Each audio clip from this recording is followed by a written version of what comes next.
Bonsoir tout le monde. Merci de votre présence et de ceux qui vont nous regarder sur notre site web. Bonsoir tout le monde. Madame Verdon, est-ce que c'est possible de lire l'ordre du jour? Oui. 1. Mot de bienvenue. 2. Rétrospective des affaires du mois de juin. 3. Validation, adoption de l'ordre du jour. 4. Adoption du procès-verbal de la séance ordinaire du 14 juin 2022. 5. Rapport financier. A. Adoption du rapport financier et des rapports des vérificateurs exercice financier 2021. B. Modalité de diffusion du rapport de la mairesse sur les faits saillants du rapport financier 2021. 6. Administration générale et greffe. A. Acceptation, dépôt d'une demande d'aide financière, programme d'aide à la voirie locale, volet soutien, projet de réfection et du drainage des rues du Boisé, Arbour et Juillet. B. Acceptation, dépôt d'une demande d'aide financière, programme d'aide aux infrastructures de transport actif Vélos 3, projet de réfection de la route verte sur le chemin du Vieux-Canal. C. Autorisation de signature, acte de cession de l'immeuble ci au 7 rue Blanchard. 6.1. Gestion contractuelle. A. Octroi de contrat d'achat regroupé de l'Union des municipalités du Québec pour la fourniture d'abat poussière, le sel de déglaçage pour l'année 2022 et 2023. B. Octroi de contrat, offre de service pour la révision du plan de mesures d'urgence et de sécurité civile et de la fourniture d'une plateforme numérique Résilio. C. Acceptation, réception définitive des ouvrages, travaux, réfection des chemins Rivière de l'Île-Sud. D. Acceptation, décompte progressif numéro 1, travaux de prolongement de l'aqueduc de la rue Lassier. E. Acceptation, ordre de changement numéro 1, travaux de réfection du chemin du fleuve Ouest et une piste cyclable multifonctionnelle. F. Acceptation d'ordre de changement numéro 2, 3 et 4, travaux pour la réfection du chemin du fleuve Ouest et une piste cyclable multifonctionnelle. G. Acceptation de changement numéro 5 du travaux de réfection du chemin du fleuve Ouest et une piste cyclable multifonctionnelle. H. Acceptation de l'ordre de changement numéro 6, travaux de réfection du chemin du fleuve Ouest et une piste cyclable multifonctionnelle. I. Acceptation de l'ordre de changement numéro 7, travaux de réfection du chemin du fleuve Ouest et une piste cyclable multifonctionnelle. J. Acceptation du décompte progressif numéro 1 du travaux de réfection du chemin du fleuve Ouest et piste cyclable multifonctionnelle. K. Octroi de contrat pour l'achat d'un canot pour le service de sécurité publique et incendie. L. Octroi de contrat pour l'achat de 2 véhicules neufs électriques. 6.2. Ressources humaines et structures administratives. A. Dépôt rapport sur la gestion du mouvement de personnel du 15 juin au 12 juillet 2022. 7. Trésorerie. 7.1. Rapport des dépenses payées. A. Dépôt des dépenses payées au 30 juin 2022. 7.2. Quote-part. A. Acceptation, transport en commun du circuit 99, la quote-part 2022. 7.3. Aide financière. A. Acceptation, demande d'aide financière de la Société d'habitation de Coteau-du-Lac. 8. Urbanisme et environnement. A. Nomination d'une secrétaire remplaçante au sein du comité consultatif d'urbanisme. 8.1. Procès-verbal du comité consultatif d'urbanisme A de la réunion du 6 juillet 2022. 8.2. Demande d'acceptation de dérogation mineure seulement A pour le 41 rue Guy-Lauzon.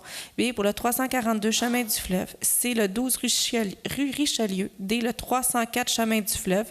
E. 41 rue Jacques-Poupard. F. 12 rue Séguin. G. 21 rue de Granville.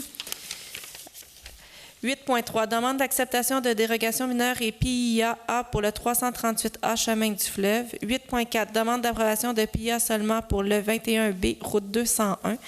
8.5. Demande d'autorisation de démolition A pour le 391 chemin du fleuve, pour le 389 chemin du fleuve et C pour le 385 chemin du fleuve.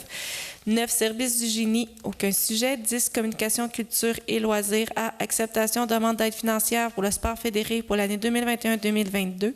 B. Mise à jour du plan directeur des parcs. 11. Bibliothèque, aucun sujet. 12. Sécurité incendie, sécurité publique, aucun sujet. 13. Travaux publics, aucun sujet. 14. Autres sujets. 15. Période de questions. 16. Levée de la séance.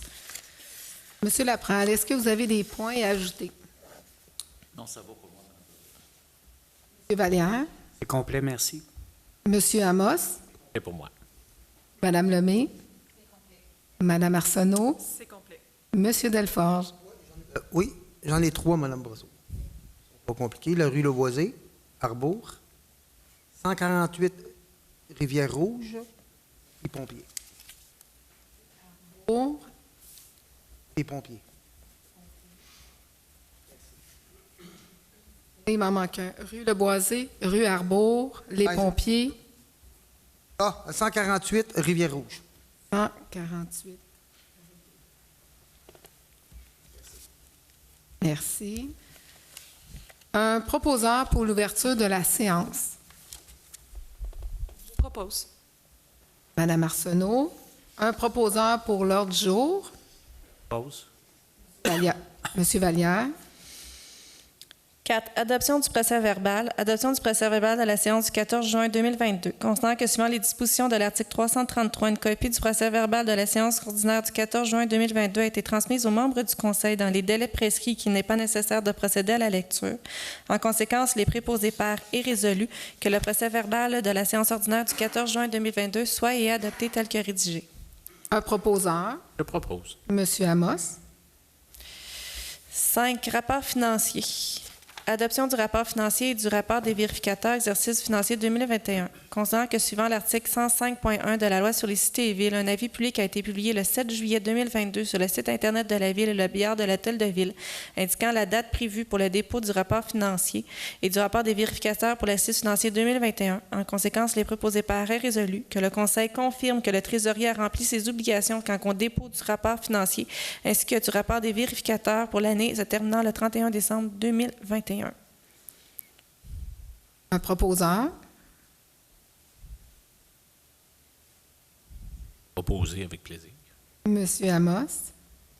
Maintenant, je laisserai la parole à Monsieur Sylvain Bernard, trésorier à notre ville. Bonsoir tout le monde. Je vais vous faire une revue de ce qui est le rapport financier 2021. C'est un sommaire, puis c'est pour le rapport financier consolidé. Ça veut dire donc que ça inclut tous les résultats de la ville, mais ça inclut aussi la portion qu'on détient dans la Régie d'assainissement des coteaux et aussi le comité des loisirs. Donc, les trois entités sont regroupées dans les chiffres que je vais vous donner.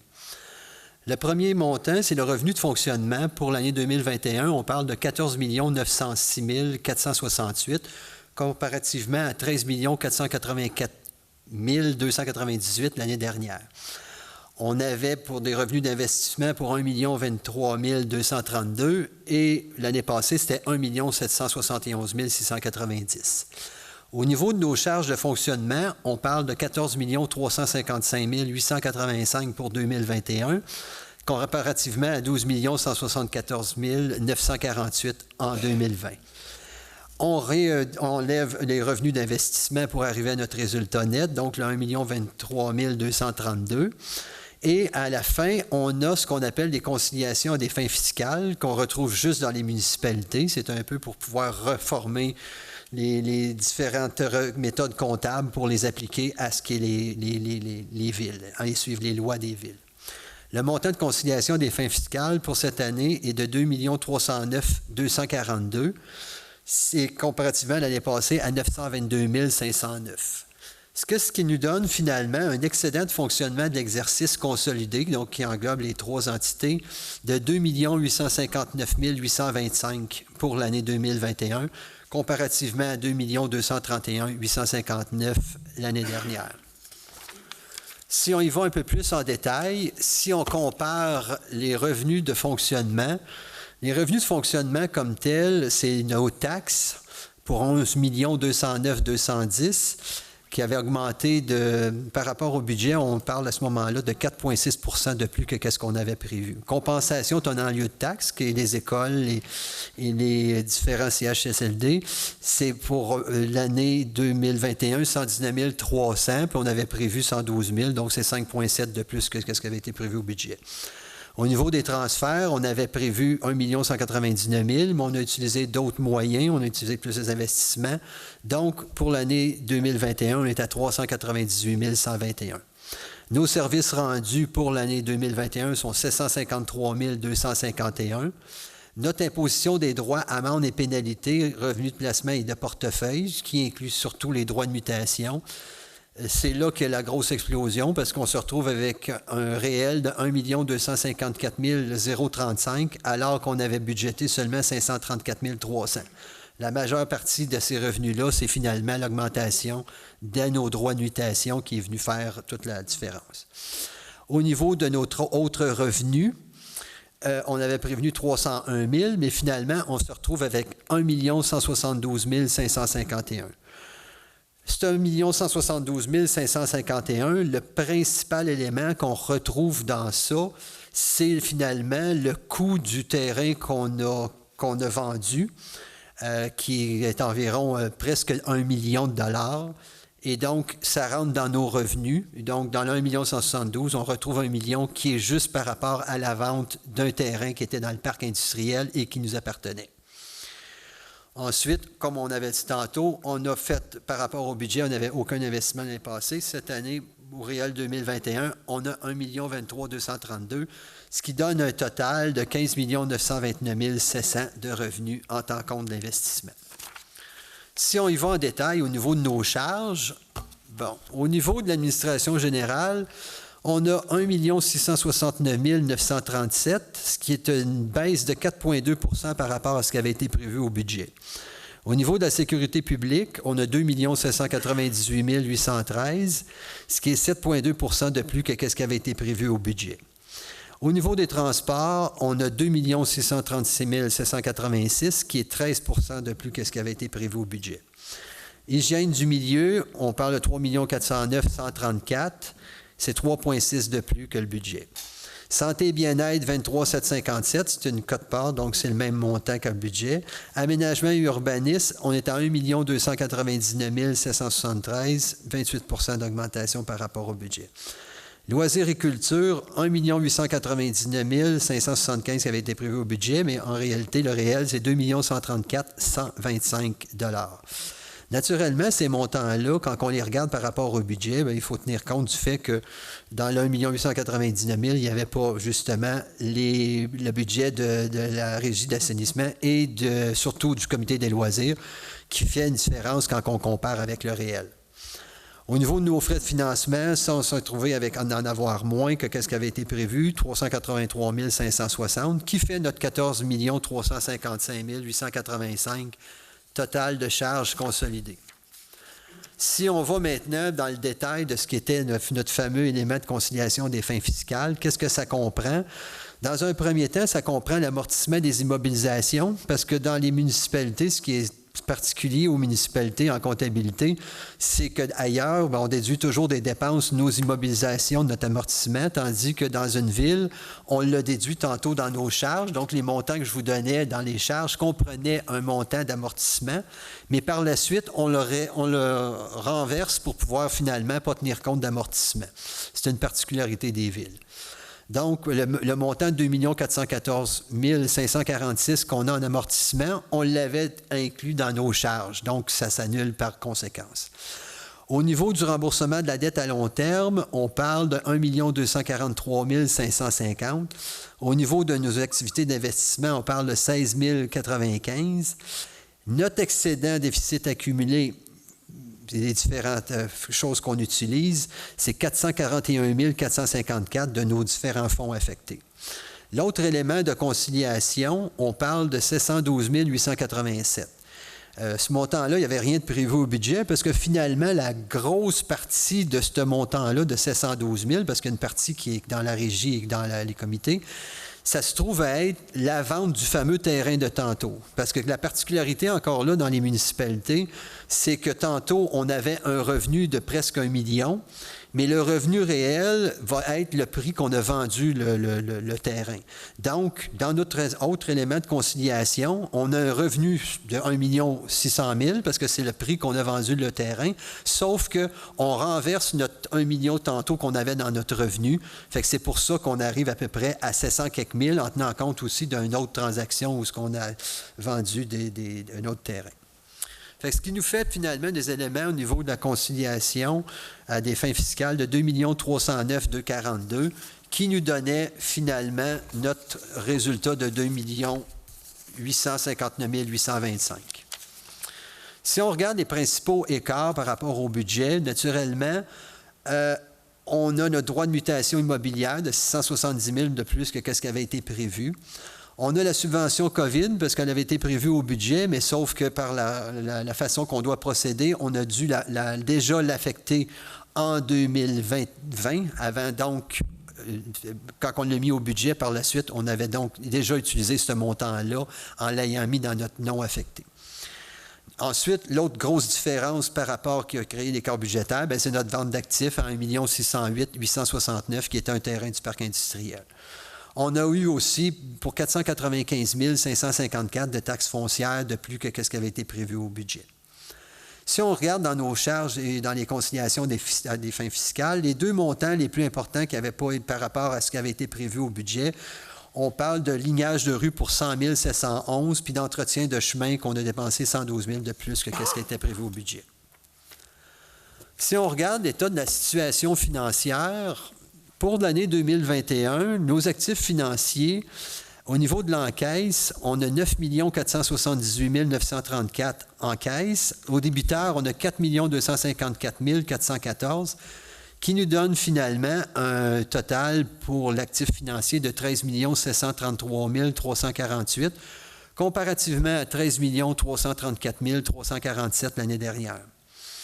Au niveau de nos passifs, les emprunts temporaires ont énormément diminué, passant de 523 420 à 37 379 parce qu'on a terminé nos règlements 334 et 335. Au niveau de nos charges à payer, on a passé de 2 043 633 à 1 900 401. Nos revenus reportés sont à 1 758 965 et notre dette à long terme consolidée est à 18 136 229, ce qui nous fait finalement un total de passifs de 21 832 974, alors que l'année dernière, on était à 24 062 693. C'est la raison pourquoi que notre dette nette, qui était de 10 728 348 l'année dernière, a diminué significativement à 8 99 626, ce qui est une bonne nouvelle. Au niveau de nos actifs non financiers, les immobilisations sont à 55 515 440, notre stock de fourniture à 77 430, nos autres actifs non financiers à 12 508, ce qui nous fait un total de 55 605 378.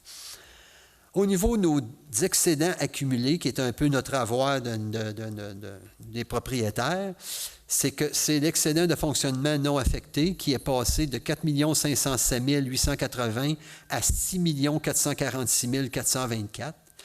Nos excédents de fonctionnement affectés ont baissé de 1 686 213 à 1 85 190 parce qu'on les a utilisés. Les réserves financières et les fonds réservés, incluant le fonds de roulement, ont passé d'1 142 578 à 1 948 091. Notre dépense constatée à taxer et à pourvoir, qui est toujours un élément négatif dans notre avoir, est à moins 353 600. Là, on amortit à peu près de 90 000 par année. Avant, c'était à 421 700 l'année dernière. Au niveau de nos investissements en cours, donc les travaux en cours, on était à 571 412, puis là, on est à moins 95 000, donc on a pas mal tout terminé, ce qui était en cours l'année dernière. Donc, notre investissement net dans les immobilisations et autres actifs est à 38 474 697, ce qui représente la valeur nette des immobilisations moins la dette nette, par rapport à ce qui était l'année passée à 38 445 554. Ce qui nous fait un total pour notre avoir de 47 505 752. Au niveau de la dette à long terme, on avait un solde, mais là, je parle uniquement du montant de la dette à long terme qui est non consolidé, parce que je vais donner juste la portion qui est par rapport à la ville. On parle d'un solde de l'année passée qui était à 18 618 480, tandis que cette année, on a baissé à 17 351 600. Donc, c'est une diminution totale, malgré les refinancements, de 1 266 880, qui est une bonne nouvelle. Ce montant-là de 17 351, si on le répartit en fonction de ceux qui ont à le rembourser, l'ensemble des contribuables, c'est 10 120 560. Une partie des contribuables, donc ceux qui sont avec des règlements précis, sont à 6 640 337. Il y a une portion de 560 000 qui est due par le gouvernement du Québec. Puis il y a un excédé accumulé affecté au remboursement de la dette qui est de 29 810, ce qui refait notre 17 351 600 de dette. C'est terminé. Pour ce qui est du rapport financier total, je peux juste vous glisser un mot rapide sur le comité des loisirs de Coteau-du-Lac. comme tel pour l'exercice 2021. De toute façon, ces chiffres-là, on les retrouvait dans le rapport sommaire que je vous ai parlé tantôt. Donc, si on regarde les résultats pour le Comité des loisirs de Coteau-du-Lac pour 2021, c'est une meilleure année parce qu'on passe, l'année passée, nos différents produits nous donnaient des revenus de 180 876 et on est passé à 256 710 cette année.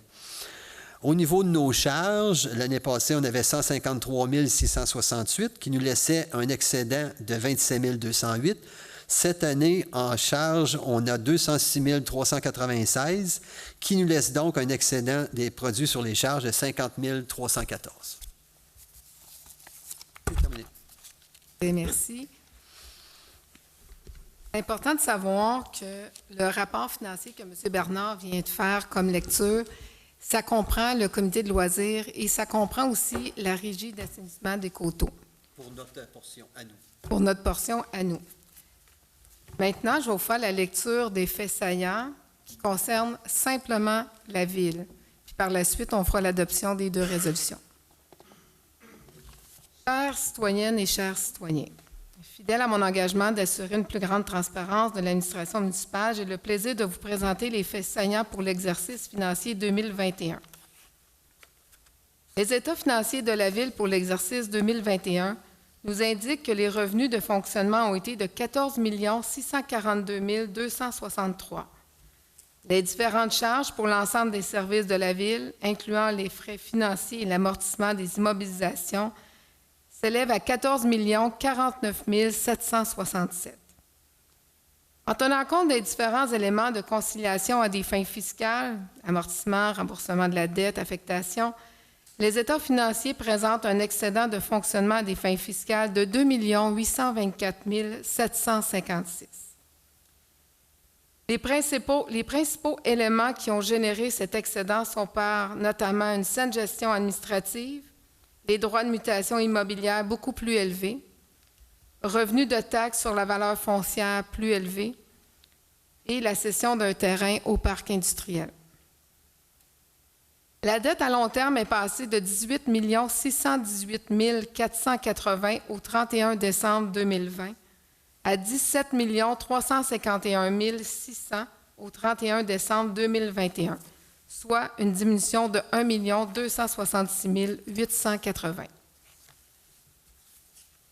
Le rapport de l'auditeur indépendant. Vous savez que toutes les municipalités, on doit faire des audits par une firme indépendante. La firme de vérificateur externe BCGO a effectué l'audit des états financiers consolidés pour l'exercice terminé le 31 décembre 2021 de la Ville de Coteau-du-Lac selon les normes d'audit généralement reconnues du Canada. À la suite de son mandat, un rapport de l'auditeur indépendant a été émis avec l'opinion suivante. À notre avis, les états financiers consolidés donnent dans tous leurs aspects significatifs une image fidèle de la situation financière de la Ville de Coteau-du-Lac au 31 décembre 2021, ainsi que des résultats de ses activités, de la variation de ses actifs financiers nets, de sa dette nette et de ses flux de trésorerie pour l'exercice terminé à cette date, conformément aux normes comptables canadiennes pour le secteur public. Le rapport financier et le rapport de l'auditeur indépendant pour l'exercice financier 2021 ont été déposés à la séance du Conseil du 12 juillet 2022, aujourd'hui, sont ensuite transmis au ministère des Affaires municipales et de l'occupation du territoire et sont déposés sur le site Internet de la Ville au www.coteau-du-lac.com sous le menu La Ville, sous l'onglet Finances. Pour ceux qui sont dans la salle, si vous voulez une version papier à la fin de l'Assemblée, j'en ai pour vous remettre. Il y a quelques points aussi que je voulais ajouter, des faits qui se sont passés en 2021. On a racheté un terrain dans le parc industriel qui appartenait à la MRC. Je ne sais pas si vous vous souvenez, à l'époque, la MRC avait Coteau-du-Lac avait vendu un terrain à la MRC pour faire un écocentre. Ça date de plusieurs années. En 2021, on a racheté le terrain. On a finalisé aussi le règlement 334, qui est les travaux sur le chemin du fleuve S. On a fini aussi la conception du chalet du Parc des Forges. Comme M. Bernard a mentionné, on a fait de l'asphaltage et de l'entretien sur le territoire pour une valeur d'environ 250 000. On a aussi finalisé l'entrée Saint-Emmanuel, qu'on a fait aussi en 2021. Ça, parmi tant d'autres. Alors ça, c'est les états financiers pour la ville de Coteau-du-Lac au 31 décembre 2021. Si vous avez des questions, on va les prendre au varia, même pour les états financiers aussi. Alors, un proposeur pour l'adoption du rapport financier et du rapport des vérificateurs exercice financier 2021, c'est M. Amos qui l'a proposé. Oui. Donc, modalité de diffusion du rapport de la mairesse sur les faits saillants du rapport financier 2021, attendu que selon le deuxième alinéa de l'article 155.2.2 de la loi sur les cités et villes, le rapport de la mairesse sur les faits saillants du rapport financier et du rapport du vérificateur externe est diffusé sur le territoire de la ville conformément aux modalités de diffusion déterminées par le Conseil. Pour ces motifs, il est proposé par et résolu de diffuser le rapport de la mairesse sur les faits saillants en ajoutant ce document au site Internet de la ville et de publier dans le journal Saint-François un avis public informant la population de la disponibilité du rapport de la mairesse sur le site Internet de la ville ainsi qu'auprès du service du greffe. Une copie papier peut être transmise sur demande. Cet avis sera également affiché au babillard de l'hôtel de ville. Un proposeur. Madame Lemay. 6. Administration générale et greffe. L'acceptation, dépôt d'une demande d'aide financière, programme d'aide à la voirie locale, volet soutien, projet de réfection de drainage des rues du Boisé, Arbour et Juillet.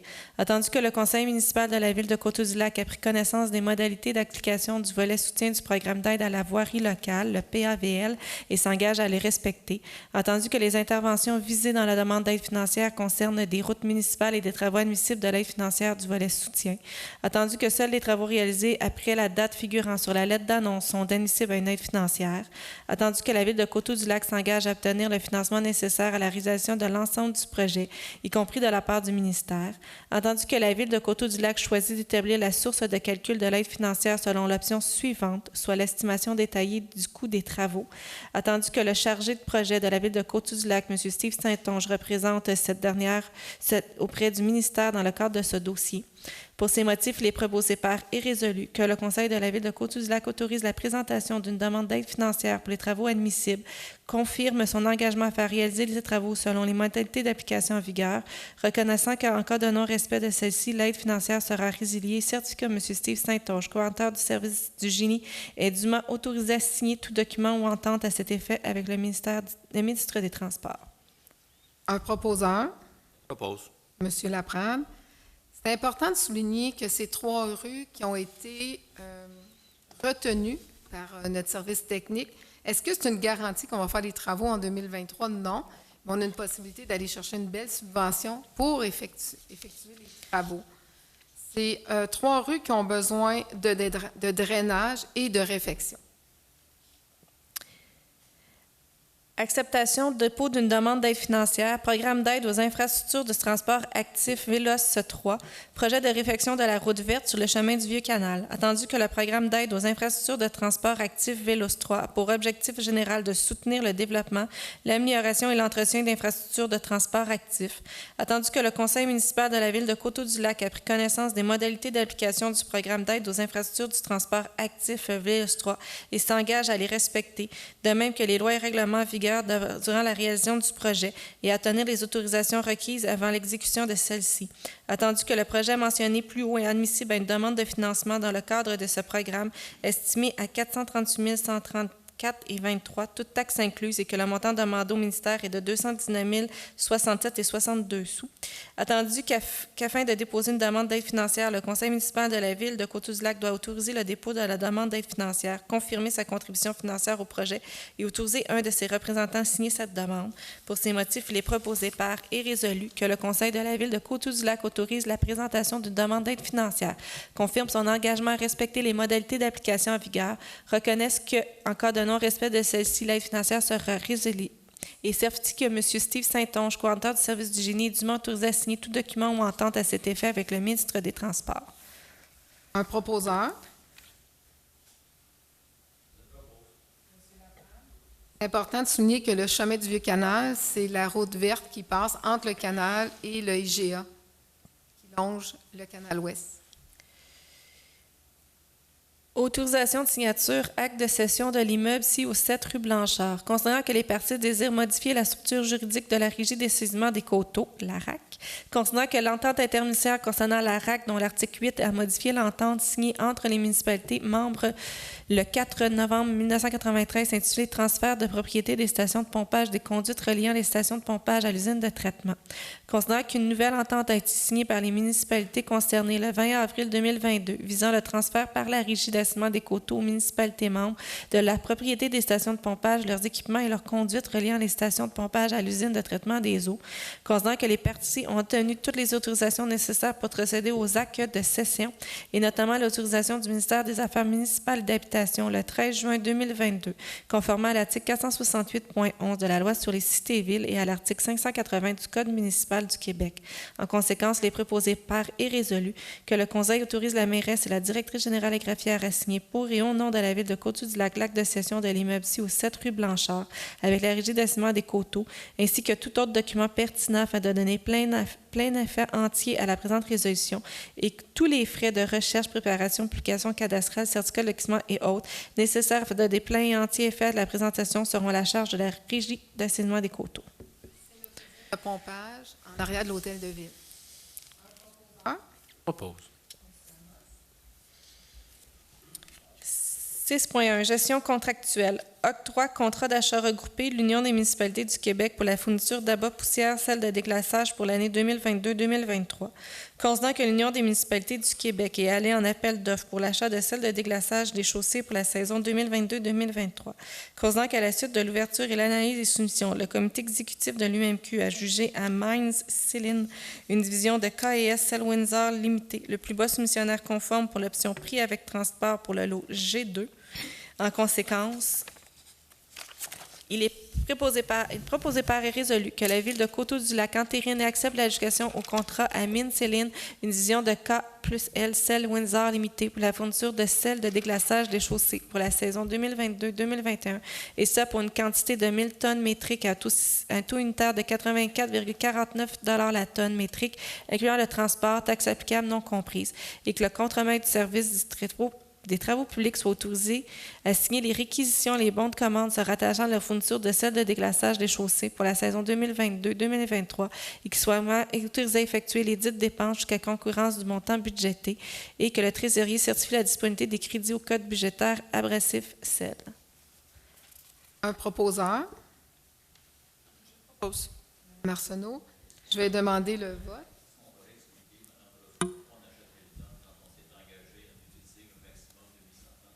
Je vais vous laisser, M. Laprade, donner l'explication.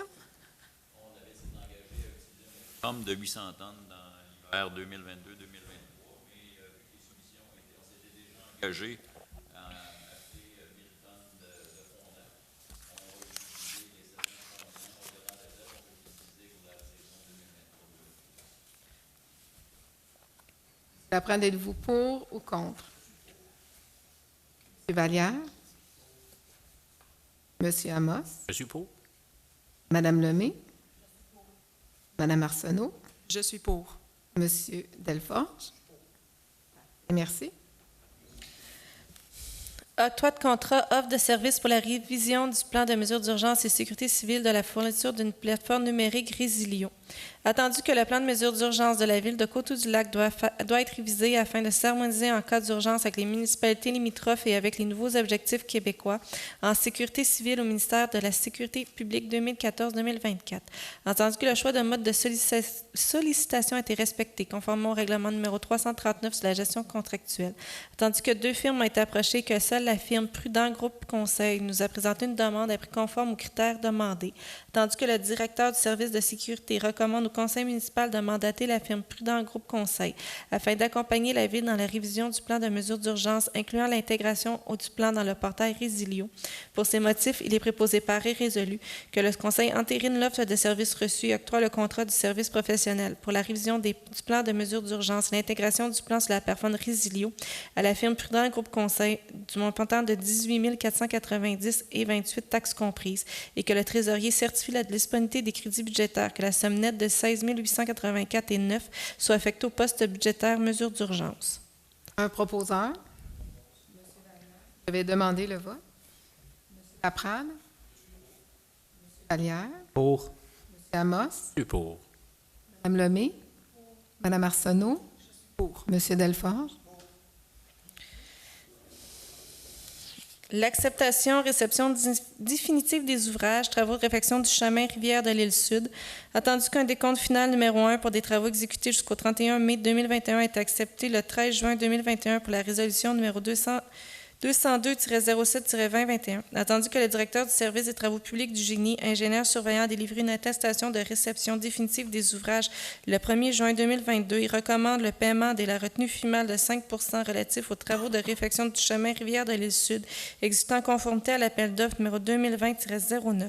Pour ces motifs, il est proposé par et résolu que le Conseil accepte de procéder à la demande de paiement d'un montant de 13 444 et 43, taxes comprises à l'entrepreneur Ali Excavation, tel que décrit sur la demande de paiement datée du 31 mai 2022, relatif aux travaux de réfection du chemin Rivière de l'Île Sud et sans conformité à l'appel d'offres numéro 2020-09, et que la somme de 13 444 et 43 représentant le retenu final de 5 % soit prise à même le fonds de retenue. Un proposeur.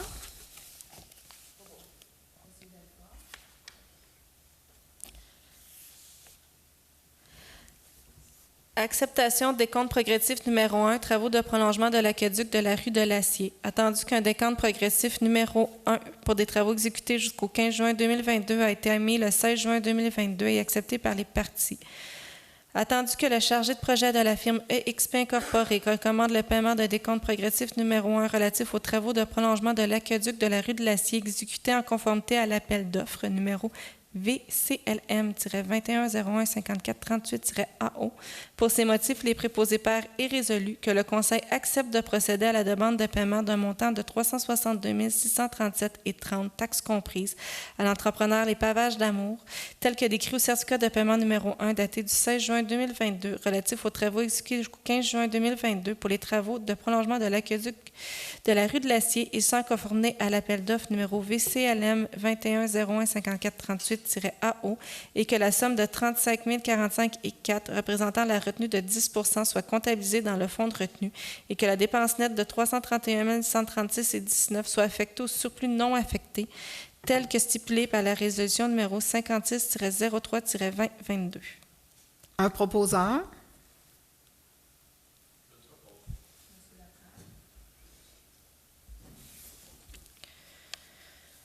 L'acceptation ordre de changement numéro 1, travaux de réfection du chemin du fleuve Ouest à une piste cyclable multifonctionnelle. Attendu qu'un ordre de changement numéro 1 daté du 20 avril 2022 a été délivré dans le cadre de l'appel d'offres numéro 2021-14 pour des travaux de réfection du chemin du fleuve Ouest à une piste cyclable multifonctionnelle. Attendu que les documents d'appel d'offres ne prévoyaient pas l'installation d'un réseau temporaire au 20 et 21 de Mène-du-Bois, l'ordre de changement numéro 1 consiste à augmenter le coût du contrat de 6 844 et 43 taxes sensu afin d'ajouter 2 réseaux temporaires, tandis que cette modification est conforme à l'article 3-4.7 du BNEQ. Pour ces motifs, il est proposé par et résolu que le Conseil accepte l'ordre de changement numéro 1 d'un montant totalisant 6 844 et 43 taxes sensu pour l'achat de 2 réseaux temporaires au 20 et 21 domaines du bois auxquels les documents d'appel d'offres omettaient de ces installations, et ce afin de permettre plein effet à l'appel d'offres numéro 2021-14. Un proposeur. Propose. Mme Arsenault. Cette résolution et les prochaines, c'est les ordres de changement concernant les travaux qu'on est en train de faire sur le chemin du fleuve Ouest. L'acceptation, ordre de changement numéro 2, 3 et 4, travaux de réfection du chemin du fleuve Ouest et une piste cyclable multifonctionnelle.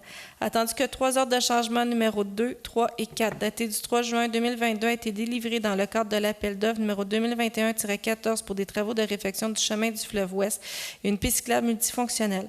Attendu que suite à une découverte d'une conduite existante par l'entrepreneur, les ordres de changement numéro 2, 3 et 4 consistent à augmenter le coût du contrat de 12 682,36 taxes en su, afin de modifier le mode d'installation des puiseurs P43 et P44 prévus à l'appel d'offres et de raccorder l'ancienne conduite à la nouvelle.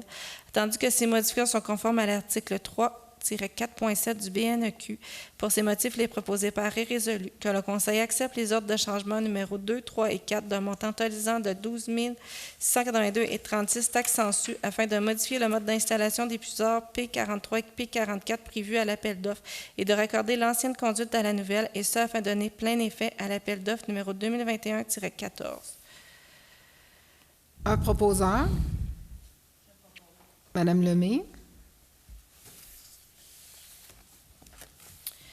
L'acceptation de l'ordre de changement numéro 5, travaux de réfection du chemin du fleuve Ouest et une piste cyclable multifonction, attendu qu'un ordre de changement numéro 5 daté du 3 juin 2022 a été délivré dans le cadre de l'appel d'offres numéro 2021-14 pour des travaux de réfection du chemin du fleuve Ouest et une piste cyclable multifonctionnelle.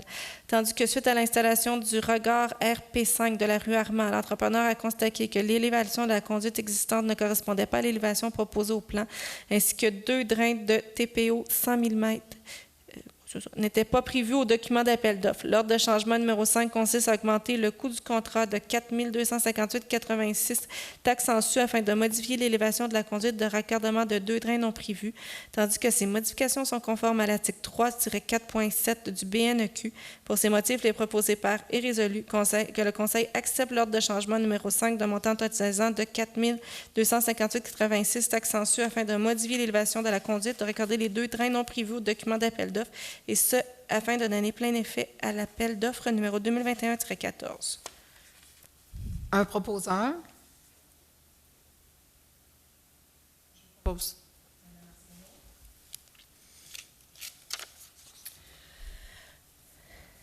L'acceptation de l'ordre de changement numéro 6, travaux de réfection du chemin du fleuve Ouest est une cyclable multifonction, attendu qu'un ordre de changement numéro 6 daté du 6 juin 2022 a été délivré dans le cadre de l'appel d'offres numéro 2021-14 pour des travaux de réfection du chemin du fleuve Ouest et une piste cyclable multifonctionnelle, tandis que l'ordre de changement numéro 6 augmente le coût du contrat de 810,36 taxes en su afin d'ajouter une traverse électrique dans l'infrastructure du chemin du fleuve juste en dessous de la membrane de fondation de rue, tandis que ces modifications sont conformes à l'article 3-4.7 du BNEQ. Pour ces motifs, il est proposé par et résolu que le Conseil accepte l'ordre de changement numéro 6 d'un montant totalisant de 810,36 taxes en su pour ajouter une traverse électrique dans l'infrastructure du chemin du fleuve juste en dessous de la membrane de fondation de route, et ce afin de donner plein effet à l'appel d'offres numéro 2021-14.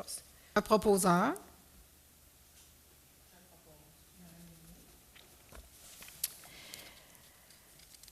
L'acceptation de changement numéro 7, travaux de réfection du chemin du fleuve Ouest, une piste cyclable multifonctionnelle, attendu qu'un ordre de changement numéro 7 daté du 27 juin 2022 a été délivré dans le cadre de l'appel d'offres numéro 2021-14 pour des travaux de réfection du chemin du fleuve Ouest, une piste cyclable multifonctionnelle, tandis que l'ordre de changement numéro 7 augmente le coût du contrat de 5 640,66 taxes en su afin d'ajouter une tranchée électrique sur la rue Armand, tandis que ces modifications sont conformes à l'article 3-4.7 du BNEQ. Pour ces motifs, il est proposé par et résolu que le Conseil accepte l'ordre de changement numéro 7 d'un montant totalisant de 5 140,66 taxes en su pour ajouter une tranchée électrique sur la rue Armand, et ça afin de donner plein effet à l'appel d'offres numéro 2021-14. Un proposeur.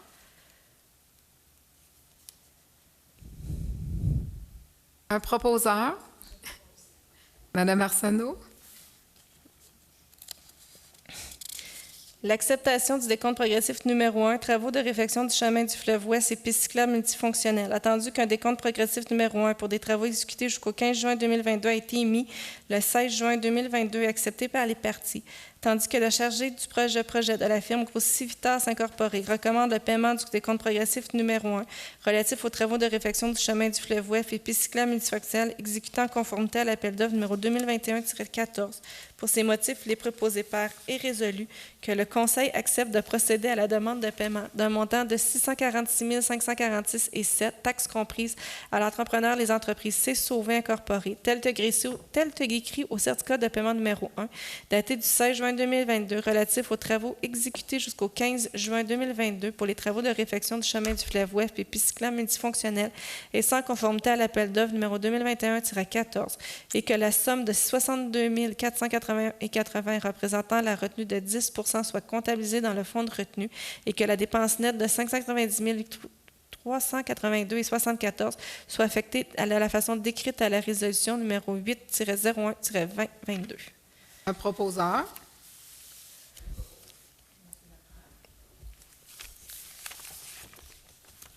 Octroi de contrat, achat d'un canot pour le service de sécurité publique et incendie, attendu que le canot de sauvetage actuel a plus de 15 ans et nécessite plusieurs réparations.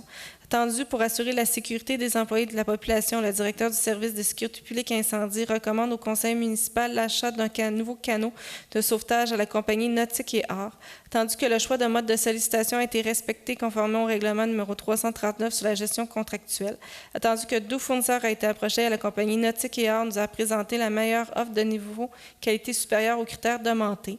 Pour ces motifs, il est proposé par et résolu que le conseil entérine les offres d'achat reçues et octroie le contrat d'achat pour un canot de sauvetage à la compagnie Nautique et Art d'un montant de 10 347,75 taxes comprises, tel que l'écrit la soumission datée du 28 mai 2021, et que le trésorier certifie de la disponibilité des crédits budgétaires que la somme nette de 9 448,88 soit imputée au fonds de roulement et amortie sur une période de 5 ans.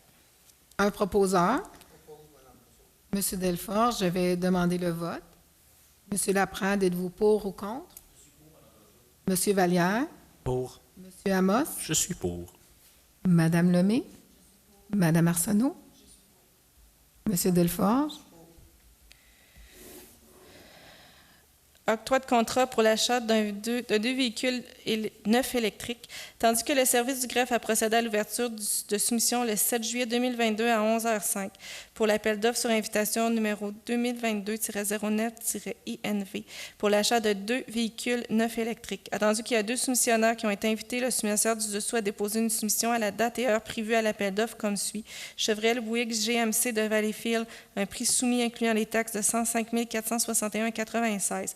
Tandis qu'après analyse des soumissions reçues, le directeur du service des traitements des eaux et du TI recommande à la directrice générale agrafière d'octroyer le contrat à la compagnie Chevrolet Bouygues GMC de Valleyfield, seul plus bas soumissionnaire conforme à l'appel d'offres numéro 2022-09-INV. Pour ces motifs, il est préposé par et résolu que le Conseil accepte la recommandation du directeur du service des traitements des eaux et du TI et octroie le contrat pour l'achat de 2 véhicules neufs électriques à la compagnie Chevrolet Bouygues GMC de Valleyfield d'un montant de 105 461,92 incluant les taxes applicables, que la dépense nette de 96 300,83 moins les rabais alloués soient imputés au fonds de roulement pour la durée de 10 ans et que les rabais alloués du gouvernement provincial et fédéral, soit d'un montant de 24 000 $, seront déduits du montant lors de la transaction des véhicules. Un proposeur. Je vais demander le vote. Monsieur Laprade. Je suis contre, Mme Brosseau, vu qu'on peut avoir aucune date de livraison pour ces véhicules-là. On ne sait pas si on peut les avoir dans 12 mois, dans 18 mois. Monsieur Vallière. Pour. Monsieur Amos. Je suis pour. Madame Lemay. Pour. Madame Arsenault. Je suis pour.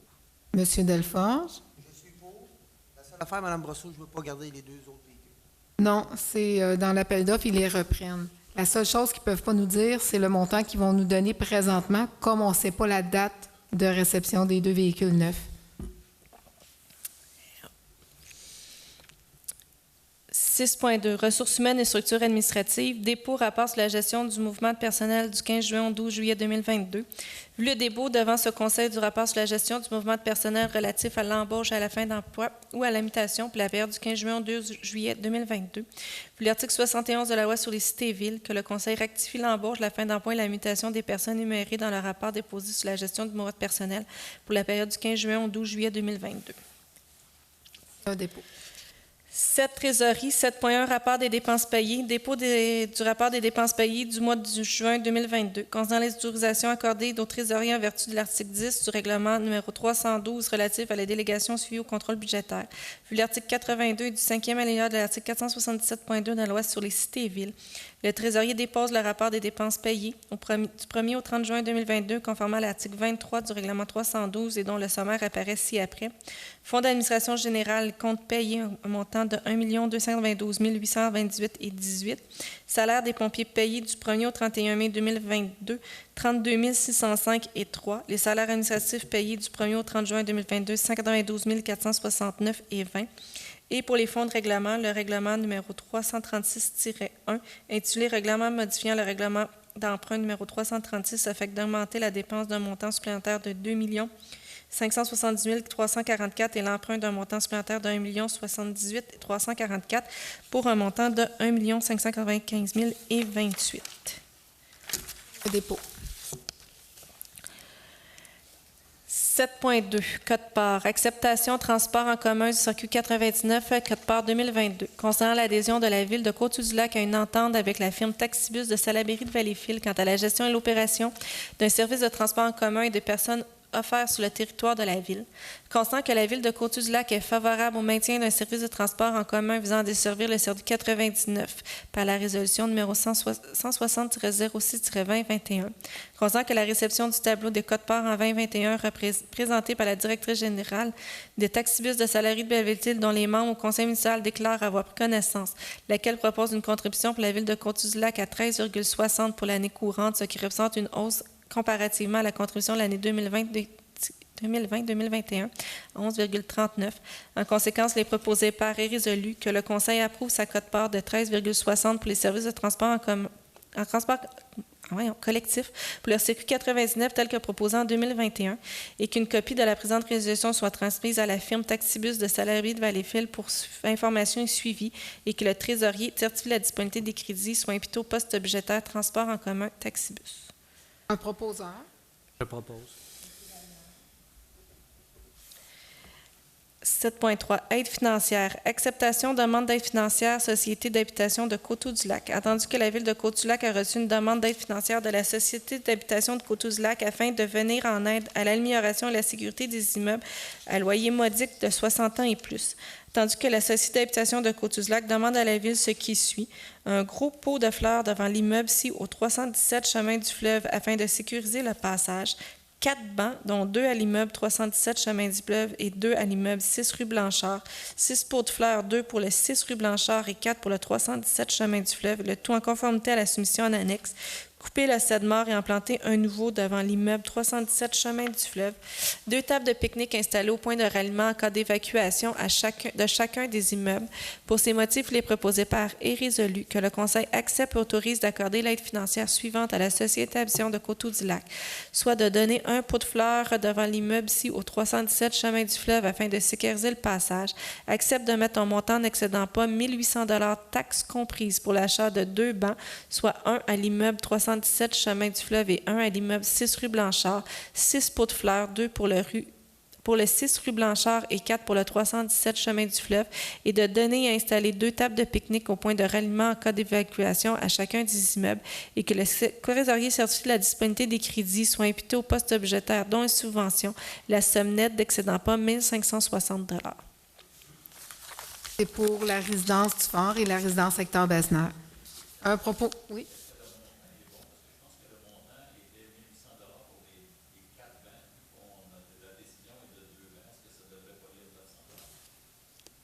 C'est avec les pots de fer, là, 1 800 $.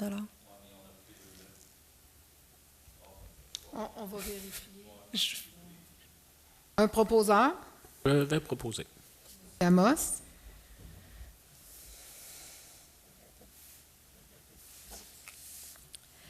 8, urbanisme et environnement, nomination de secrétaire remplaçante au sein du comité consultatif d'urbanisme. Attendu qu'en vertu de l'article 8 du règlement constituant le comité consultatif d'urbanisme, la personne responsable du service de l'urbanisme et de l'environnement agit comme secrétaire du comité consultatif d'urbanisme.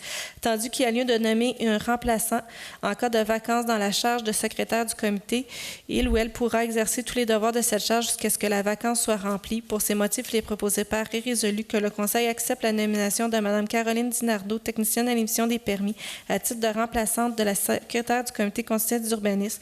Au cas de vacance dans la charge de secrétaire, la remplaçante doit exercer tous les pouvoirs de cette charge jusqu'à ce que la vacance soit remplie. Un proposeur.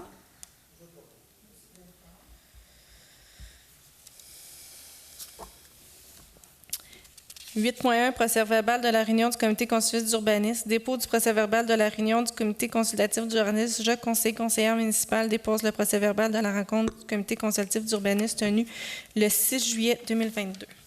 Vallière, est-ce que vous voulez déposer? 8.2, demande d'acceptation de dérogation mineure seulement. L'acceptation de demande de dérogation mineure seulement pour le 41 rue Guy-Lauzon. Considérant que par la résolution CCU-81-07-2022, les membres du comité consultatif d'urbanisme CCU recommandent au Conseil de refuser la demande de dérogation mineure présentée par le propriétaire du lot 6 390 128 au cadastre du Québec. Considérant que certains éléments dérogent à certaines dispositions du règlement de zonage numéro 300. Considérant que la demande de dérogation mineure ne porte pas atteinte à la jouissance du droit de propriété des propriétaires des immeubles voisins, considérant qu'aucune personne qui s'est prononcée cette demande. En conséquence, il est proposé par et résolu que le Conseil accepte les réglementations du CCU et refuse la dérogation mineure suivante du propriétaire aussi au 41 rue Guy-Lauzon, soit d'augmenter l'empiètement d'un escalier dans la marge avant à 2,45 mètres au lieu de 2 mètres. Est-ce qu'un citoyen s'oppose à la dérogation mineure pour le 41 rue Guy-Lauzon? Un proposeur? Madame Lemay.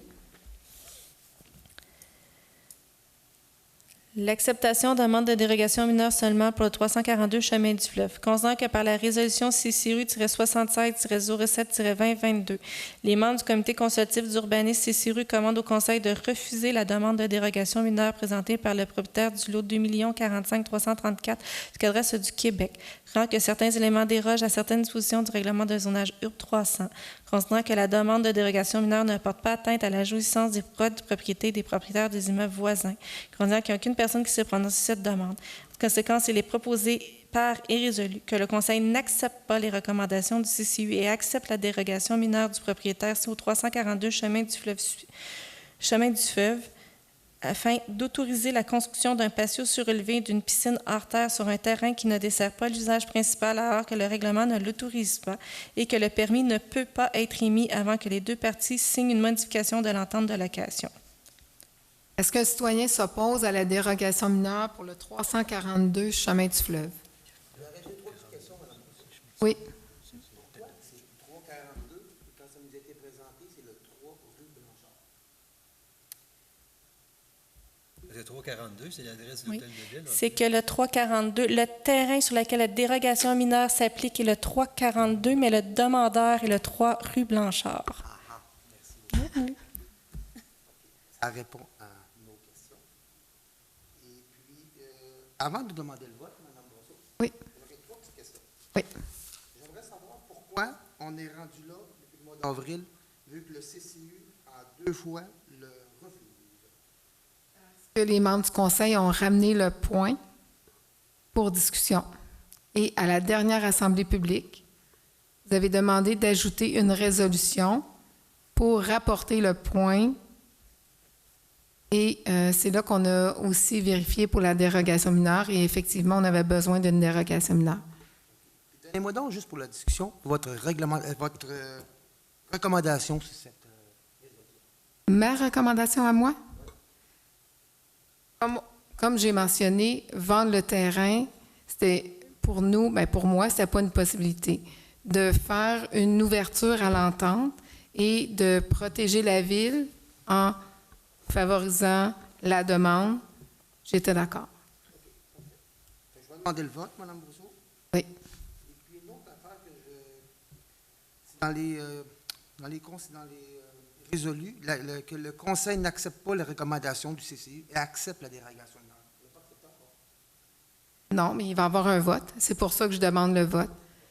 Puis, hier soir, comme on a mentionné aussi, il va y avoir une ouverture de l'entente, mais il y a des points spécifiques que les membres du Conseil ont fait ajouter.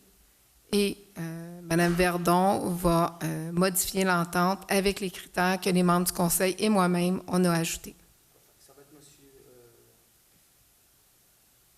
Vallière et Mme Arsenault qui vont... Oui. Oui. La première étape, c'est Mme Verdon et aussi Mme Paquette. Et par la suite, Mme Arsenault et M. Vallière vont s'asseoir avec Mme Verdon et Mme Paquette. Merci. Un proposeur, Je vais proposer. M. Amos. M. Laprade, êtes-vous pour ou contre?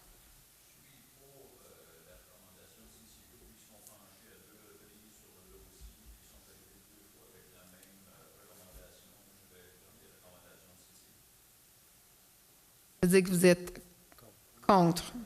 Oui. Pour la recommandation du CCU, mais contre la dérogation mineure. Monsieur Vallière. Je suis pour la recommandation du CCU, surtout du fait qu'on risque d'avoir besoin de l'espace de stationnement. On a déjà une problématique de stationnement au parc Geoffrion, spécifiquement quand il y a des parties de baseball et de soccer.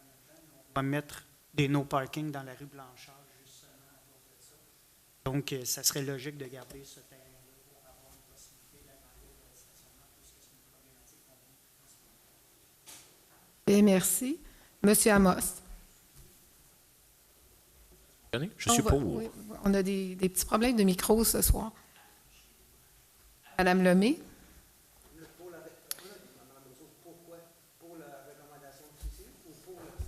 Je suis pour la présentation là, telle qu'elle est là. Donc, c'est contre le CCU et j'accepte la dérogation mineure. Exact. Madame Lemay. Madame Arsenault.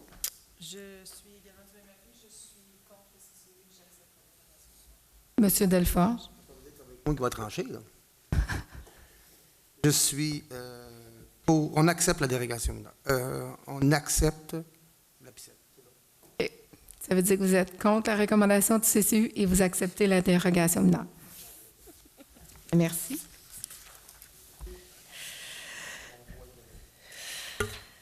L'acceptation demande de dérogation mineure seulement pour le 12 rue Richelieu, constant que par la résolution CCRU-17-07-2022. Les membres du comité consultatif d'urbanisme CCRU recommandent au Conseil d'accepter la demande de dérogation mineure présentée par la propriétaire du lot 2 49 363 du cadastre du Québec, constant que certains éléments dérogent à certaines dispositions du règlement de zonage numéro URB 300, constant que la demande de dérogation mineure ne porte pas atteinte à la jouissance du droit de propriété des propriétaires des immeubles voisins, constant qu'il n'y a eu aucune personne qui s'est prononcée sur cette demande. En conséquence, les préposés par est résolu que le Conseil accepte les recommandations du CCU afin de permettre la construction d'une remise du propriétaire C au 12 rue Richelieu, d'accorder les éléments dérogatoires suivants, soit de permettre la construction d'une remise avec toit à un versant au lieu de 2 versants, conditionnel à ce que la pente soit vers l'intérieur du terrain, de diminuer la marge avant d'une remise à 2 mètres au lieu de 4,6 mètres, conditionnel à laisser en place la haie de cèdre. Est-ce qu'un citoyen s'oppose à la dérogation mineure pour le 12 rue Richelieu? Un proposeur? Oh.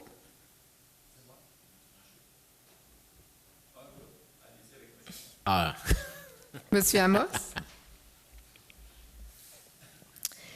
L'acceptation demande de dérogation mineure seulement pour le 304 chemin du fleuve. Constant que par la résolution CCRU-82-07-2022, les membres du comité consultatif d'urbanisme recommandent au Conseil d'accepter la demande de dérogation mineure présentée par le propriétaire du lot 1 187 328 du cadastre du Québec. Constant que certaines éléments dérogent à certaines dispositions du règlement de zonage URB 300. Considérant que la demande de dérogation mineure ne porte pas atteinte à la jouissance du droit de propriété des propriétaires des immeubles voisins, considérant qu'il n'y a aucune demande qui s'est prononcée sur cette demande. En conséquence, les préposés par est résolu que le Conseil accepte les recommandations du CCU et accepte la dérogation mineure du propriétaire ci au 304 chemin du fleuve suivant, soit d'augmenter la saillie d'une véranda 3 saisons en cour arrière à 9,45 mètres au lieu de 5 mètres. Est-ce qu'un citoyen s'oppose à la dérogation mineure pour le 304 chemin du fleuve? Un proposeur? Monsieur Laprade. L'acceptation d'amende de dérogation mineure seulement pour le 41 rue Jacques-Poupard, considérant que pour la résolution CCU-78-07-2022, les membres du comité consultatif d'urbanisme recommandent au Conseil d'accepter la demande de dérogation mineure présentée par le propriétaire du lot 4 189 848 du cadastre du Québec, considérant que certains éléments dérogent de certaines dispositions du règlement de zonage numéro 300, considérant que la demande de dérogation mineure ne porte pas atteinte à la jouissance du droit de propriété des propriétaires des immeubles voisins, considérant qu'il n'y a aucune personne qui s'est prononcée sur cette demande. En conséquence, il est proposé par et résolu que le Conseil accepte les recommandations ci afin de permettre la construction d'une remise du propriétaire ci au 41 Jacques Poupard, d'accorder l'élément dérogatoire suivant, soit de permettre la construction d'une remise avec un toit à un versant au lieu de 2 versants, et de refuser l'élément dérogatoire suivant, soit d'augmenter la hauteur d'une remise à 4,26 mètres au lieu de 3,7 mètres. Est-ce qu'un citoyen s'oppose à la dérogation mineure pour le 41 rue Jacques-Poupard? Un proposeur? Laprade. L'acceptation d'amende de dérogation mineure seulement pour le 12 rue Séguin, considérant que par la résolution CCRU-80-07-2022, les membres du comité consultatif d'urbanisme recommandent au Conseil d'accepter la demande de dérogation mineure présentée par le propriétaire du lot 2 45 353 du cadastre du Québec, considérant que certains éléments dérogent à certaines dispositions du règlement de zonage URB 300, considérant que la demande de dérogation mineure ne porte pas atteinte à la jouissance du droit de propriété des propriétaires des immeubles voisins, considérant qu'il n'y a aucune personne qui s'est prononcée sur cette demande. En conséquence, il est proposé par et résolu que le Conseil accepte les recommandations de CCU afin de permettre l'agrandissement du patio du propriétaire-ci au 12 rue Séguin et d'accorder l'élément dérogatoire suivant, soit d'augmenter la superficie du patio surélevé à 36,2 mètres de la superficie du bâtiment principal au lieu de 30 mètres. 30 30 Est-ce qu'un citoyen s'oppose à la dérogation mineure pour le 12 rue Séguin? Un proposeur? Propose, Mme Rousseau. L'acceptation demande de dérogation mineure seulement pour le 21 rue de Granville, considérant que par la résolution CCU-79-07-2022, les membres du comité consultatif d'urbanisme recommandent au Conseil d'accepter la demande de dérogation mineure présentée par le propriétaire du lot 2 48 873 du cadastre du Québec, considérant que certains éléments dérogent à certaines dispositions du règlement de zonage URB 300, considérant que la demande de dérogation mineure ne porte pas atteinte à la jouissance du droit de propriété des propriétaires des immeubles voisins, considérant qu'il n'y a aucune personne qui s'est prononcée sur cette demande. En conséquence, il est préposé par et résolu que le Conseil accepte les recommandations de CCU afin de permettre l'agrandissement du patio du propriétaire ci au 21 rue de Granville, d'accorder les éléments dérogatoires suivants, soit d'augmenter la superficie du patio surélevé à 52,68 de la surface du bâtiment principal au lieu de 30 et de diminuer la marge latérale du patio surélevé à 0,50 mètres au lieu de 2 mètres. Est-ce que le citoyen s'oppose à la dérogation mineure pour le 21 rue de Granville? Un proposeur? Je propose. Mme Arsenault. 8.3. Demande d'acceptation de dérogation mineure et PIA. L'acceptation demande de dérogation mineure et PIA pour le 338A chemin du fleuve. Considérant que par la résolution CCU 83-07-2022, les membres du comité consultatif recommandent au Conseil d'accepter la demande de dérogation mineure et plan d'implantation et d'intégration architecturale, un PIA, présenté par le propriétaire du lot 2 380 178 du cadastre du Québec, considérant que l'immeuble est assujetti au règlement sur les PIA numéro 122-10 et l'implantation et la construction d'un projet intégré rencontre les critères objectifs du dit règlement, considérant que certains éléments dérogent de certaines dispositions du règlement de zonage URB 300, considérant que la demande de dérogation mineure ne porte pas atteinte à la jouissance du droit de propriété des propriétaires des voisins, considérant qu'il n'y a aucune personne qui s'est prononcée sur cette demande. En conséquence, il est proposé par et résolu que le Conseil accepte les recommandations du CCU afin de permettre l'implantation et la construction d'un projet intégré résidentiel du propriétaire-ci au 338A chemin du fleuve, d'accorder les éléments dérogatoires suivants, soit de diminuer le nombre de bâtiments à 2 dans un projet intégré résidentiel au lieu de 4, de permettre l'implantation de stationnement en cours avant alors que le règlement ne l'autorise pas, de permettre que les façades principales ne soient pas en face à la voie de circulation alors que le règlement ne l'autorise pas, permettre l'implantation d'un mur d'un bâtiment à plus de 90 mètres pour la lutte contre les incendies alors que le règlement ne l'autorise pas. D'augmenter le quotient en prise au sol à 0,41 au lieu de 0,40. D'augmenter le rapport plancher de terrain à 1,21 m au lieu de 0,80.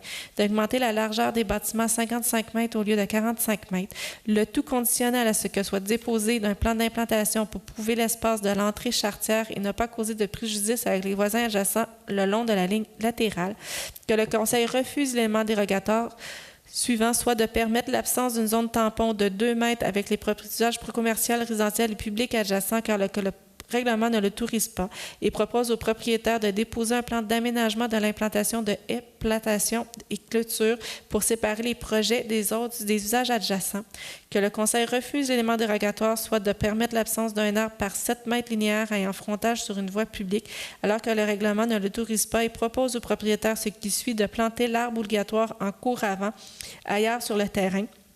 Et que le Conseil refuse l'élément dérogatoire, soit de permettre l'absence d'une aire récréative au lieu de 15 % et propose aux propriétaires de ce qui suit qu'une aire de détente de 10 % aménagée selon les clientèles desservies telles que des bancs, des jardins communautaires et des balançoires. Il y a une erreur sur le document. Le CCE n'a pas recommandé 55 mètres au lieu de 45 mètres. Il n'a pas recommandé 1,21. Il n'a pas accepté 0,41.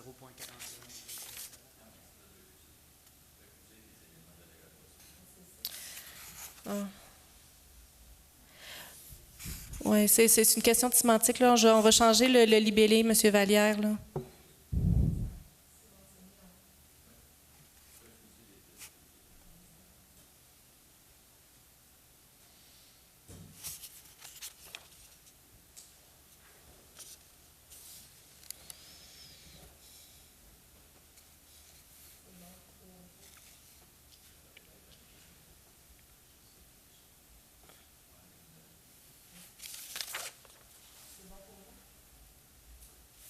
Est-ce qu'un citoyen s'oppose à la dérogation mineure pour le 338A Chemin du Fleuve? Un proposeur, J'aimerais proposer. M. Amos.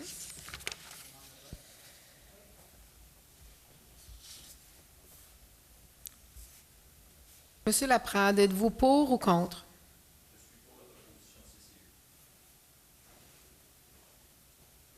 Vous êtes pour la proposition du CCU.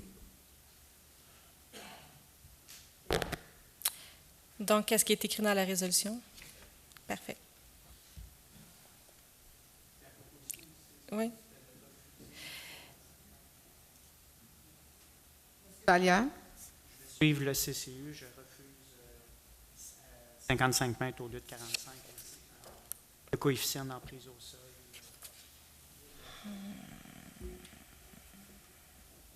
Monsieur Amos? Pour. Oui. Oui.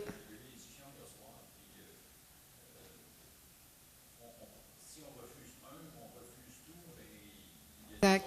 Mais peut-être juste, Mme Verdon, relire, parce que vous l'avez devant vous.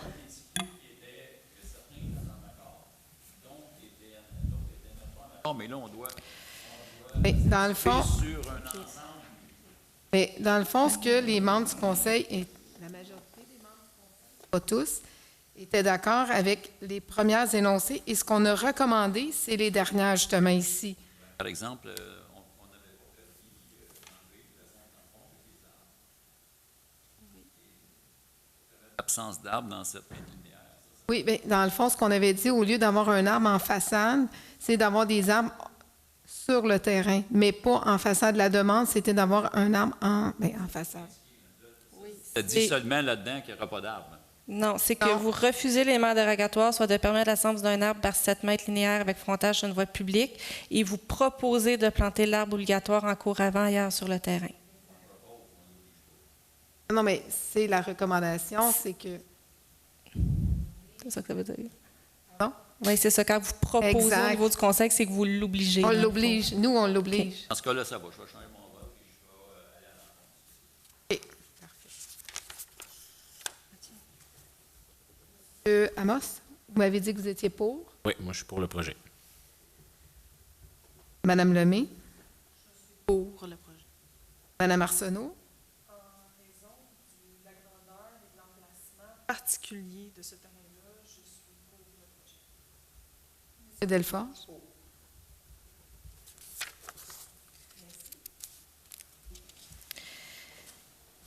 Demande d'approbation de PIA seulement. L'approbation demande de PIA seulement pour le 21B, route 201, l'Enceinte. Considérant que par la résolution du CCU-84-07-2022, les membres du comité consultatif d'urbanisme recommandent au Conseil d'approuver la demande des plans d'implantation et d'intégration architecturale PIA présenté par le propriétaire du lot 2 49 416 du cadastre du Québec, considérant que l'immeuble est situé dans la zone C419. Considérant que l'immeuble est assujetti au règlement sur les PIA 122-2 et l'implantation de 2 enceintes rencontre les critères objectifs du dit règlement. En conséquence, les proposés par est résolu que le Conseil approuve les recommandations de CCU afin d'accorder l'implantation d'une enceinte sur le bâtiment et d'une enceinte sur poteau au propriétaire ci au 21B, route 201, et que les matériaux et couleurs des enceintes seront PVC, orange et blanc. Et c'est tout. Un proposeur? Madame Arsenault. 8.5. Demande d'autorisation de démolition. Autorisation de demande de démolition pour le 391 chemin du fleuve. Considérant que par la résolution CCU-75-07-2022, les membres du comité consultatif d'urbanisme recommandent au Conseil d'approuver la demande de démolition présentée par le propriétaire du lot 2 380 157 au cadastre du Québec. Considérant que l'immeuble est assujetti au règlement URB 332 et est situé dans la zone H604. Considérant que la propriétaire souhaite démolir une habitation inimaginable isolée d'un étage et ce, dans le but d'implanter un projet résidentiel. Considérant qu'un avis public a été publié dans le journal Saint-François à l'édition du 22 juin 2022 et publié sur le site Internet de la Ville et sur le babillard de l'Hôtel de Ville le 22 juin 2022. Considérant qu'aucune demande écrite n'a été reçue dans les 10 jours suivant la publication de l'avis, en conséquence, les proposés est résolu que le Conseil accepte les recommandations du CCU et approuve la demande de démolition du propriétaire ci au 391 chemin du fleuve. Un proposeur? Je propose. Monsieur Amos. Question, par exemple.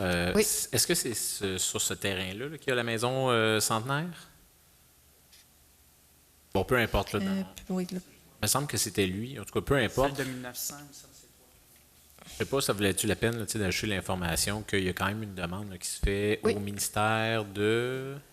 Ministère de la Culture. Voilà, ministère de la Culture, là, pour Oui. tous les bâtiments là, qui doivent se faire démolir, qui ont plus de... Bien, j'ai retenu la date de 1940 ou 1945 hier. 1940.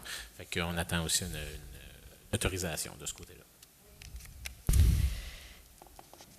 L'autorisation demande de démolition pour le 389 chemin du fleuve, considérant que par la résolution du CCU-74-07-2022, les membres du comité consultatif d'urbanisme recommandent au Conseil d'approuver la demande de démolition présentée par le propriétaire du lot 2 46 118 au cadastre du Québec, considérant que l'immeuble est assujetti au règlement URB 332 et est situé dans la zone H604, considérant que le propriétaire souhaite démolir une habitation unifamiliale isolée d'un étage et ce dans le but d'implanter un projet résidentiel, considérant qu'un avis public a été publié dans le journal Saint-François de l'édition du 22 juin 2022 et publié sur le site Internet de la Ville et sur le babillard de l'Hôtel de Ville le 22 juin 2022.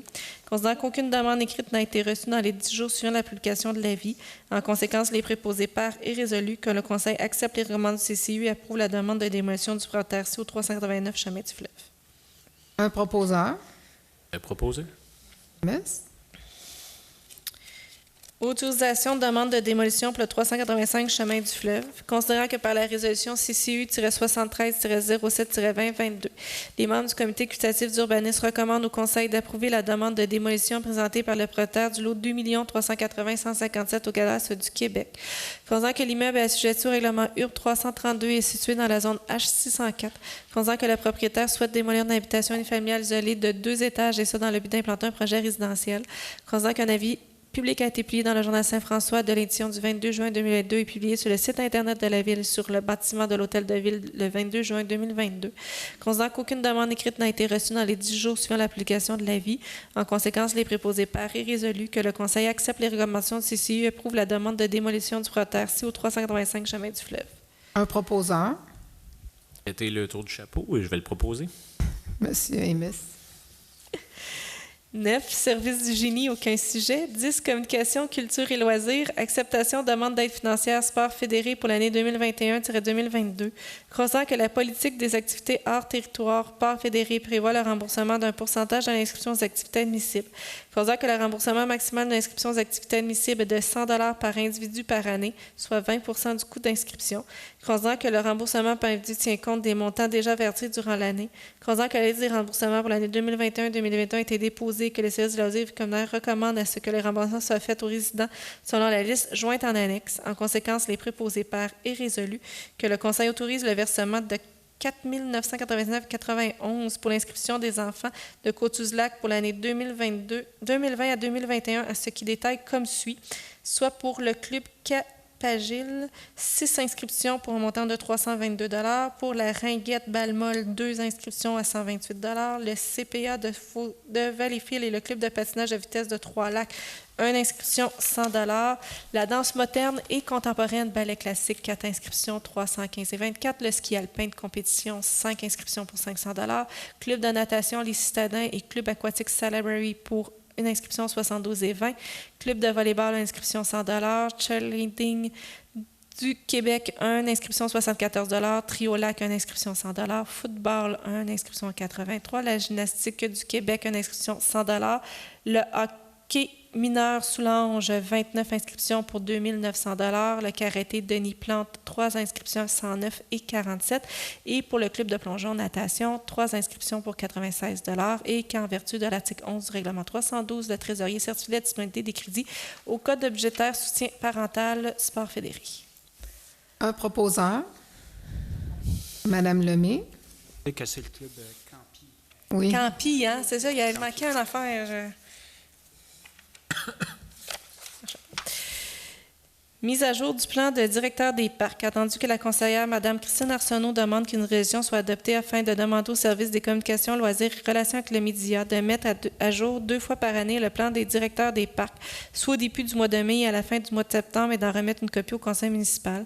Pour ces motifs, il est proposé par et résolu que le conseil, avec la demande de résolution de la conseillère Mme Christine Arsenault, et demande au service des communications, loisirs et relations avec les médias de mettre à jour 2 fois par année le plan directeur des parcs, soit au début du mois de mai et à la fin du mois de septembre, et qu'une copie soit remise au conseil municipal. C'est important de mentionner que le plan directeur des parcs a été fait en 2020 et c'est l'outil de travail de Mme Julie Ménard, régisseur au loisir. Un proposeur? Je vais proposer. Merci, Mme Arsenault. 11, bibliothèque, aucun sujet. 12, sécurité incendie et sécurité publique, aucun sujet. 13, travaux publics, aucun sujet. 14, autres sujets. Monsieur Delfort.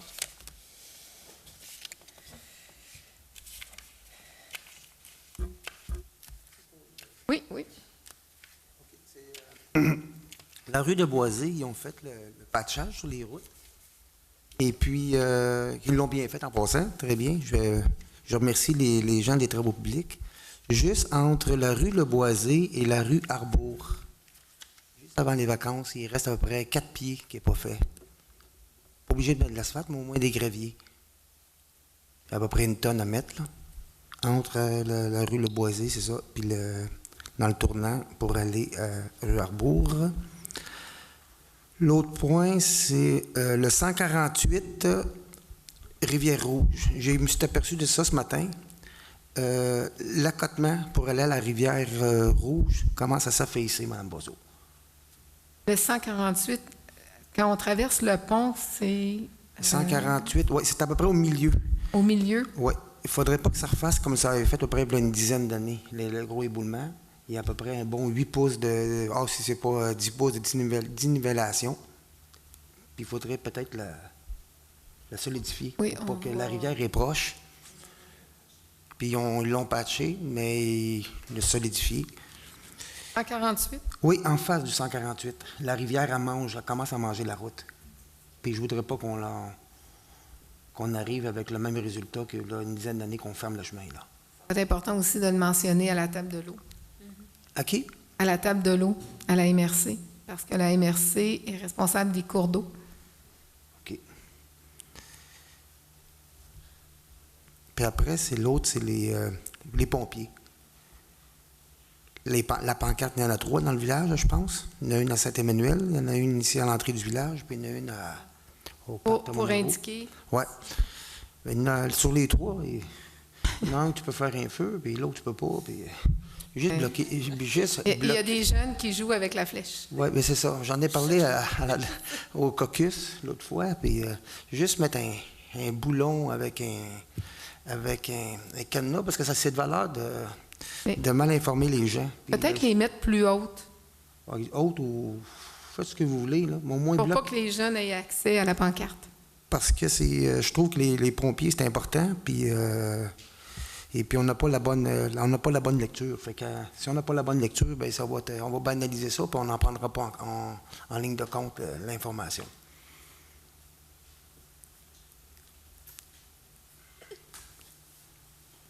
C'est beau. Ben, c'est pas compliqué. Merci. C'est la période de questions. Vous vous avancez au micro, vous donnez votre nom, vous posez votre question.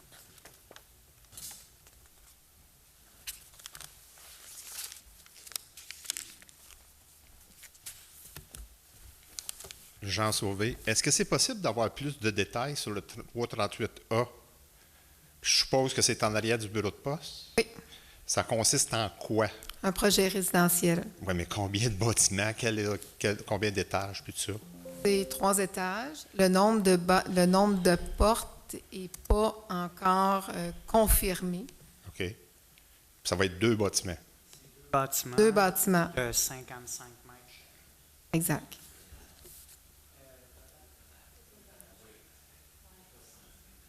Non, je me suis trompé. À ce moment-là, ces bâtiments-là, ils ont façade où? Sur le côté? Ça serait la nouvelle rue, peut-être faite au...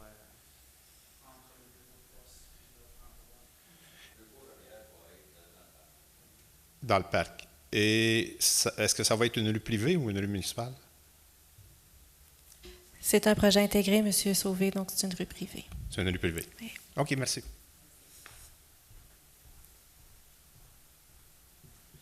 Levé de la séance.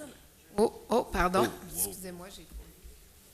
Bonjour, Lynn Rousseil. Moi, je veux juste savoir, au pont qui est en réparation, là, Oui. à la rivière de Lune. L'usine de pompage. Oui, c'est ça. Qui est responsable des lumières, de faire fonctionner les lumières? Est-ce que c'est la ville ou c'est le contracteur? C'est le contracteur, mais M. Vaillancourt a amené un ajustement justement la semaine passée. Je ne sais pas Oui, mais si c'est parce c'était fait. qu'une journée, à tous les jours, il y en a une qui ne fonctionne pas. Tous les jours. Ça fait que ça serait le Non, fun. c'est bon de le Puis juste en sortant, quand on vient vers le village, il y a un trou là, au niveau du pont qui s'est fait. Je ne sais pas si c'est possible de le patcher, là, parce que c'est... Sur le pont? Non, juste en dehors. C'est bon? Merci.